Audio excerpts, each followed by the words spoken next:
So the Pharisees, they had a righteousness that was on the outside. तो फरीसियों के पास ऐसी एक धार्मिकता थी जो कि सिर्फ बाहर से था। They got a lot of honor and credit from people उनको बहुत सारा आदर सम्मान और श्रेय मिलता था लोगों से, because they had this external righteousness, and everybody said, "Oh, what holy people!" क्योंकि उनके पास एक बाहरी धार्मिकता थी और सारे लोग कहते थे कि ये तो कितने ही पवित्र लोग हैं। And Jesus said, "It's all garbage. It's all external." और प्रभु यीशु मसीह ने कहा ये सारी बातें तो कचरा है, क्योंकि ये सब कुछ सिर्फ बाहर से है। They haven't got rid of anger in their heart. They just उन्होंने अपने हृदय में जो गुस्सा है उससे छुटकारा नहीं पाया है। got rid of external murder. उन्होंने सिर्फ बाहर की जो हत्या है उससे ही छुटकारा पाया है।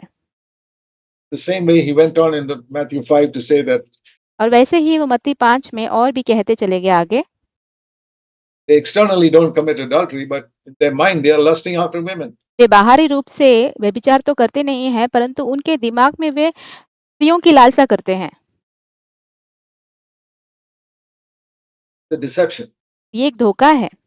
To think we have overcome adultery, we are still lusting in our mind. ये सोचना कि हमने व्यभिचार के ऊपर जय पा ली है, जबकि अब भी हम स्त्रियों की लालसा करते हैं अपने मन में। True Christianity is inward. सच्ची मसीहत जो है वो अंदरूनी रूप से होता है। Starting from the inside, it comes out. अंदर से शुरू होकर वो बाहर निकलता है। It's not an external polishing up. वो बाहरी रूप से सिर्फ चमकाना नहीं होता है, The inward state of health. वो अंदरूनी सेहत होती है। You know, some people can be very sick in their body, आप ऐसा हो सकता है कि कुछ लोग जो है अपने शरीर में बहुत बीमार होते हैं। cancer and all types of things inside which are wrong. Cancer होता है, ऐसे बहुत सारी गलत चीजें होती हैं उनके अंदर।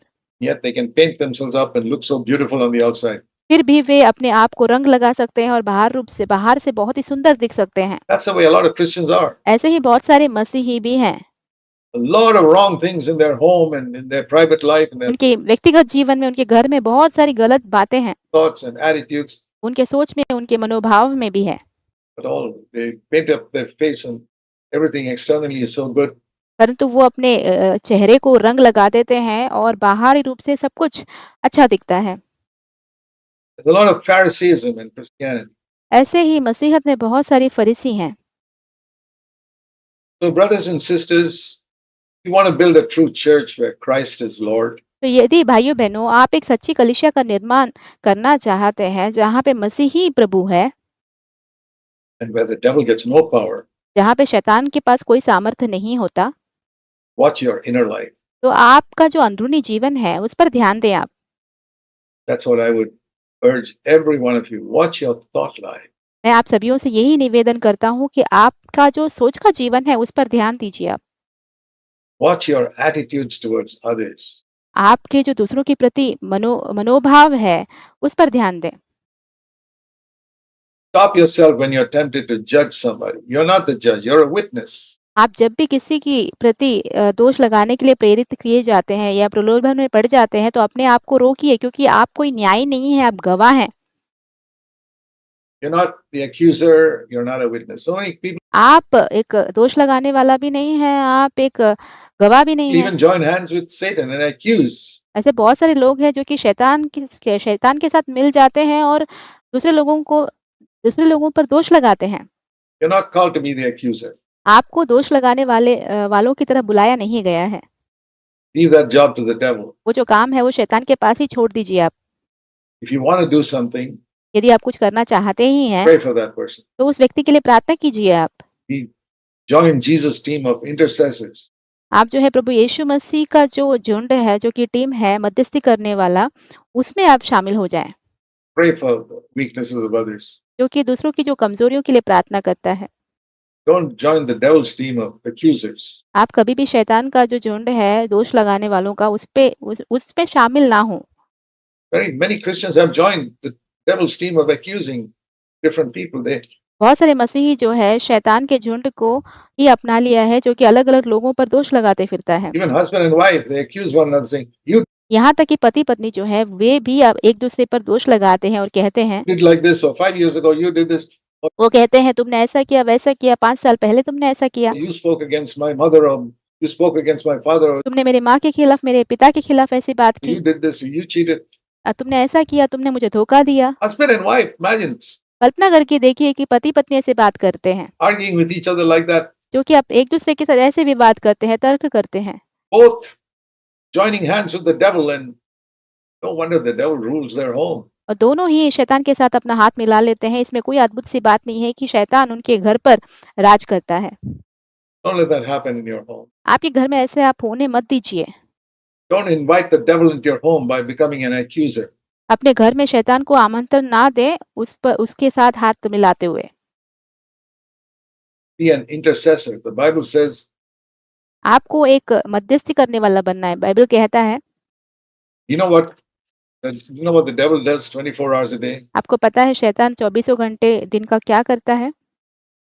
Turn with me to Revelation 12. मेरे साथ चलिए प्रकाशित वाक्य उसके 12वें अध्याय में। Revelation 12:10 प्रकाशित वाक्य 12वां अध्याय उसका 10वां वचन। says, वहाँ पे कहा गया है, the last part, उसका आखिरी वचन, Revelation 12, verse 10. प्रकाशित वाक्य 12वां अध्याय उसका 10वां वचन। The accuser of our brothers has been thrown out.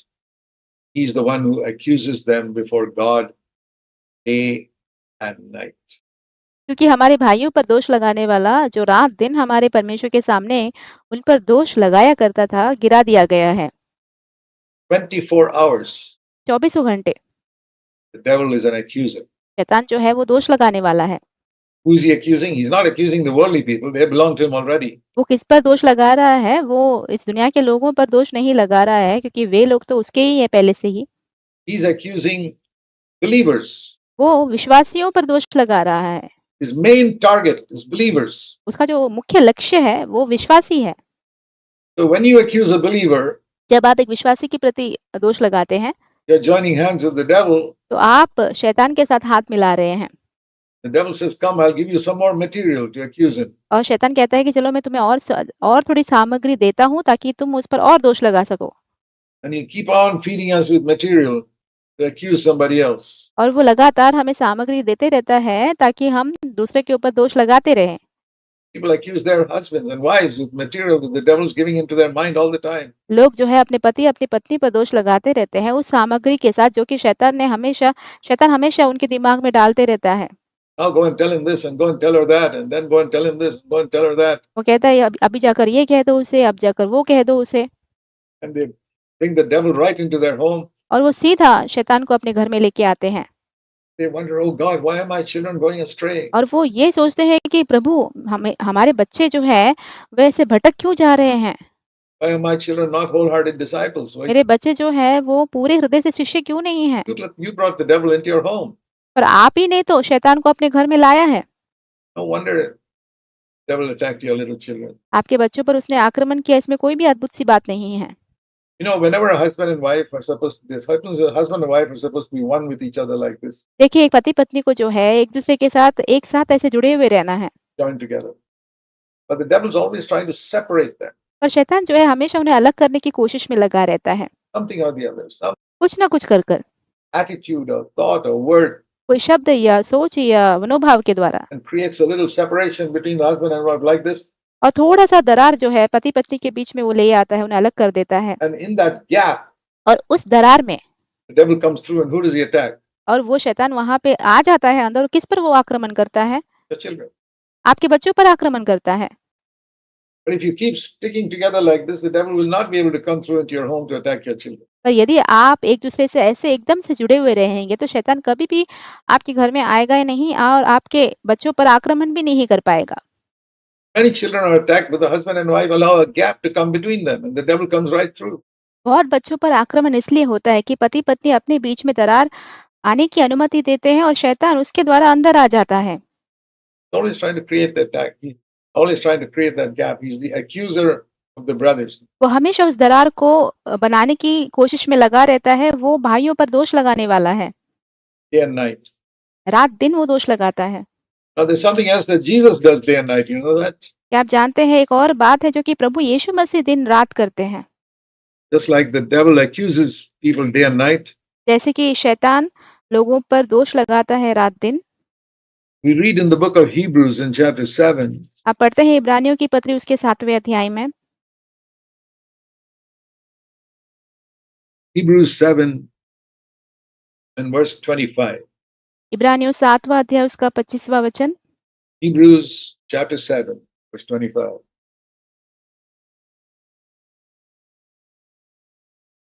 It says here that Jesus is able to save those who save forever.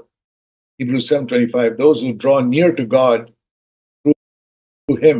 यहाँ पे कहा गया है इब्रानियों 7वां अध्याय उसके 25वें अध्याय में, इसीलिए जो उसके द्वारा परमेश्वर के पास आते हैं, वह उनका पूरा-पूरा उद्धार कर सकता है। Why? ऐसा क्यों है? Because He lives, because He always means 24/7. और क्योंकि वो सर्वदा यानी कि 24 घंटे दिन के और हफ्ते के 7 दिन, 24 hours a day, 7 days a week. He's living to make intercession for the brothers and sisters. क्योंकि वो भाई-बहनों के लिए विनती करने को सर्वदा जीवित है। The devil is accusing the brothers and sisters 24 hours a day.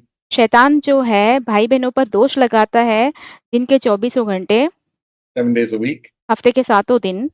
The devil and the Lord is praying for these children और प्रभु यीशु जो है अपने संतानों के लिए प्रार्थना करते हैं 24 hours a day, 7 days a week. These दिन के 24 घंटे, हफ्ते के 7 दिन। are the two ministries going on in the heavenlies. ये 2 जो सेवकाई है, वो स्वर्गीय स्थान पर चलती रहती है। Accusing God's people, praying for God's people. परमेश्वर के जन पर दोष लगाते रहना, परमेश्वर के जन के लिए प्रार्थना करना। And you are invited to join either of them. और आपको आमंत्रण दिया जाता है कि आप इन दोनों समूहों में से कोई भी एक समूह में शामिल हो जाएँ। The devil invites you to join my hands with me and let's accuse that person. शैतान आपको आमंत्रण देता है और कहता है कि मेरे साथ हाथ मिला लो और चलो हम उस व्यक्ति पर दोष लगाते हैं। Let's say something negative about that brother or that sister.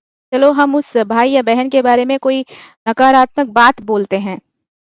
And the devil says, and Jesus says, on the other hand, join hands with me and pray for that person.